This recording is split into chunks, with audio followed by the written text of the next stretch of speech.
Voilà, cet enseignement, je l'intitule Les Akans et les métaux. Voilà. Alors,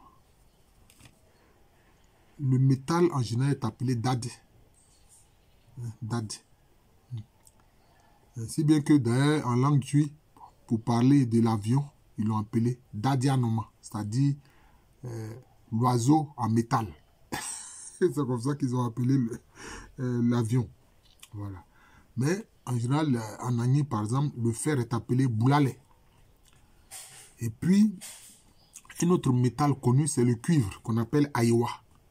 Beaucoup de lignages akans avaient, je peux dire, dans leur régalia, ils avaient du cuivre, des assiettes en cuivre. Des assiettes en cuivre. Certains lignages allaient jusqu'à dire que les ancêtres ont atterri dans ces cuvettes en cuivre-là. Vous voyez, le cuivre, c'est aïwa. D'ailleurs, au plan ésotérique, il était dit, par exemple, que ceux qu'on appelle, notamment les Bita appellent Gougnon et que les Akans appellent Baïfoué, c'est-à-dire, en fait, des sorciers, entre guillemets, mangeurs du cordon d'argent, qu'on a appelé improprement les sorciers mangeurs d'âme. On dit que dans leur univers, c'est le cuivre qui sert de monnaie. Ça, c'est ce qui est dit, hein, c'est le cuivre qui sert de monnaie. Un autre métal important dans le monde akan, c'est Sika, c'est-à-dire l'or. Aujourd'hui, quand on parle de Sika, bon, ça fait référence à l'argent ordinaire, mais sinon, Sika, c'est l'or.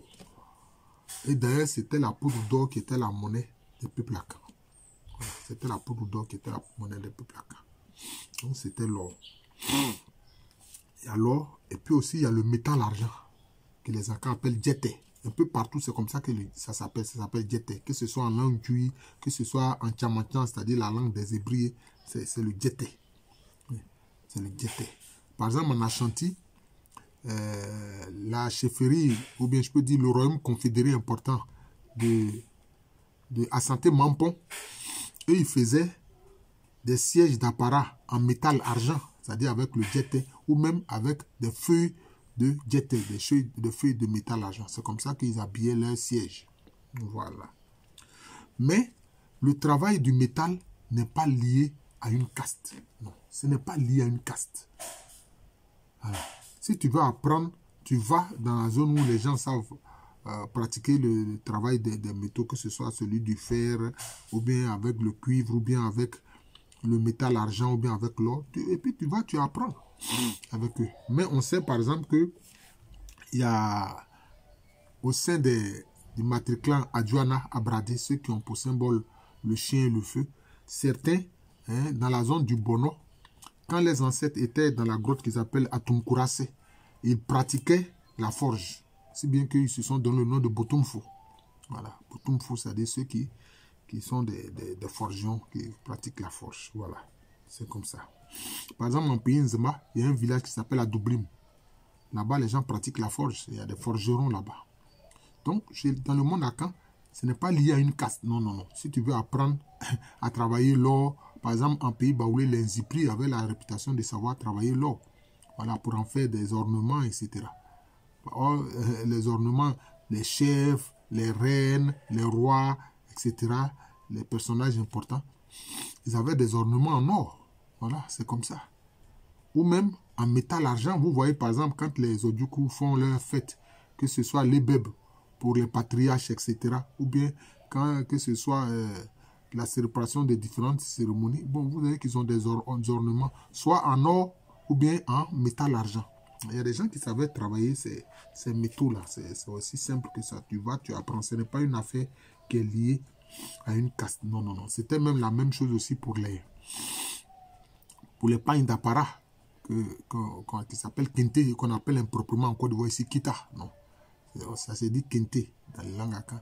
D'ailleurs, il y avait différentes variantes de ces kente-là. Hein, le kente baoulé, le kente des bronzes diamants, les achantis, etc. Il y a un pays, moi-même, il y avait un kente qui s'appelle Agnon-Tam. Voilà, Agnon-Tam.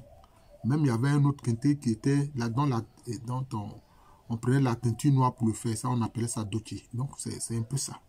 Voilà, donc, les Akans savaient travailler les métaux. Voilà, ils savaient travailler les métaux. Les ancêtres savaient travailler les métaux.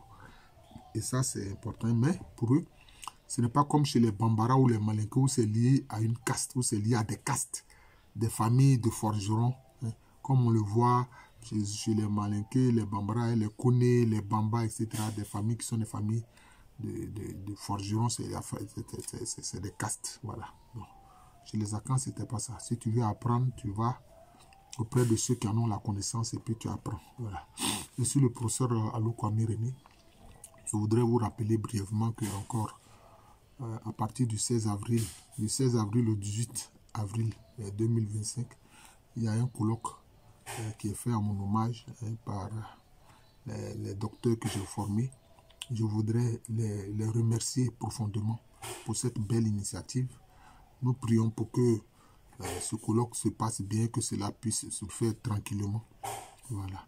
Et que ceux qui veulent y participer, participent. Vous pouvez donner votre contribution de différentes façons, comme je l'ai dit souvent. Voilà.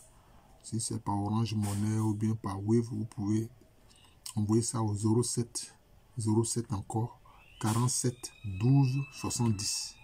07 47 12 70. Ou bien vous venez à mon bureau, le docteur Goulodei, le docteur Ayemou, le professeur Angwa vous recevront pour prendre la contribution que vous voulez donner.